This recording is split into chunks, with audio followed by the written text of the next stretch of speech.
மதுரையில் நாம் தமிழர் கட்சியின் சார்பாக நடைபெறும் மேய்ச்சல் நிலம் எங்கள் உரிமை என்ற தலைப்பிலான ஆடு மாடுகள் மாநாட்டில் தற்போது தமிழ்நாட்டில் பல்வேறு பகுதிகளில் இருந்து கொண்டு வரப்பட்டு நாட்டு மாடுகள் தற்போது மாநாட்டில் நிரம்பி வருகின்றது என்றால் கூறலாம். ஏனென்றால் கிட்டத்தட்ட ஒரு 3000க்கு மேற்பட்ட ஆடு மாடுகள் தற்போது அடைத்து வைக்கப்பட்டுள்ளன. நாம் தமிழர் கட்சி உழவர் பாசறை சார்பாக மேய்ச்சல் நிலம் எங்கள் உரிமை என்ற முழக்கத்தை முன்வைத்து ஆடு மாடுகள் மாநாடு மதுரை அருகே உள்ள விராதனூர் கிராமத்தில் தற்போது இன்னும் சற்று நேரத்தில் தொடங்க இருக்கிறது. ராஜி, கிட்டத்தட்ட ஆயிரக்கணக்கான மாடுகள் இருக்கும் இடத்தில் சுற்றி இரும்பு வேலியில் அமைத்து அதற்கு முன்பாக ஒரு மேடையும் அமைத்து மேடையிலிருந்து மாடுகள் முன்பாக இன்றைய தினம் தற்போது இன்னும் சிறிது நேரத்தில் சீமான் அவர்கள் பேச இருக்கிறார். நாம் தமிழர் கட்சியின் தலைமை ஒருங்கிணைப்பாளர் சீமான் தொடர்ந்து இயற்கை விவசாயம் சார்ந்த உப்ப தொழில்கள், ஆடு மாடுகள் வளர்ப்பு, கோழிகள் வளர்ப்பு, பனை தென்கள் எடுப்பது, தற்சார்பு வாழ்வியல் முறை ஆகியவை குறித்து தன்னுடைய பேச்சில் அடிக்கடி குறிப்பிடுவது வழக்கம்.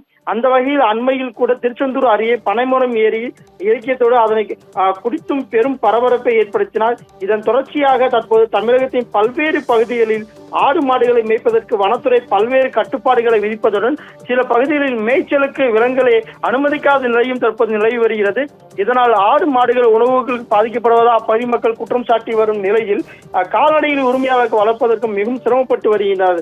எனவே மேய்ச்சல் நிலங்கள் மீட்க வேண்டும், ஆடு மாடுகள் வனப்பகுதியை அனுமதிக்க வேண்டும் என்பதை வலியுறுத்தி தற்போது மேய்ச்சல் நிலம் எங்கள் உரிமை என்ற முழக்கத்தை முன்வைத்து தற்போது ஆடு மாடுகளுக்கான மாநாட்டை தற்போது சீமான் அவர்கள் இந்த இடம் நடத்த இருக்கிறார். இதற்கான ஆடு மாடுகள் குறைகளை கேட்டு அறிந்து அதை தமிழக அரசிடம் கொண்டு செல்வதற்கான இந்த மாநாட்டை நடத்த உள்ளார். கிட்டத்தட்ட தற்போதும் சிறிது நேரத்தில் தொடங்க இருக்கும் இந்த மாநாட்டில் கிட்டத்தட்ட 3000க்கு மேற்பட்ட ஆடு மாடுகள் அடைத்து வைக்கப்பட்டுள்ளன. ஏனென்றால் சுற்றி அந்த கிட்டத்தட்ட அந்த பகுதியில் சுற்றிலும் வேலிகள் அமைக்கப்பட்டு தற்போது ஆடு மாடுகள் முன்பாக நாம் தமிழர் கட்சியின் தலைமை ஒருங்கிணைப்பாளர் சீமான் அவர்கள் பேச இருக்கிறார்.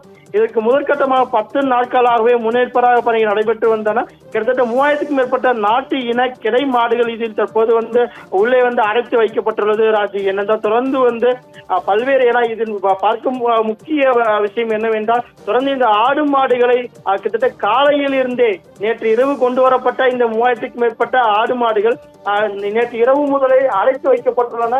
எந்த பகுதிகளுக்கும் செல்ல முடியாமல் அடைத்து வைக்கப்பட்டுள்ளதால் தற்போது அந்த விலங்கு நல வாரியத்தில் இருந்தும் இவர் மீது புகார் எழுப்பலாம், வழக்கு தொடரலாம் என்ற ஒரு கருத்தும் தற்போது வெளியாகி பரபரப்பை ஏற்படுத்தியுள்ளது. ராஜி, தொடர்ந்து இந்த மாநாடு சற்று நேரத்தில் தொடங்க இருக்கிறது. இந்த நாட்டு மாட்டின் முன்பாக தற்போது நாம் தமிழர் கட்சியின் தலைமை ஒருங்கிணைப்பாளர் சீமான் அவர்கள் உரையாற்ற இருக்கிறார். ராஜி.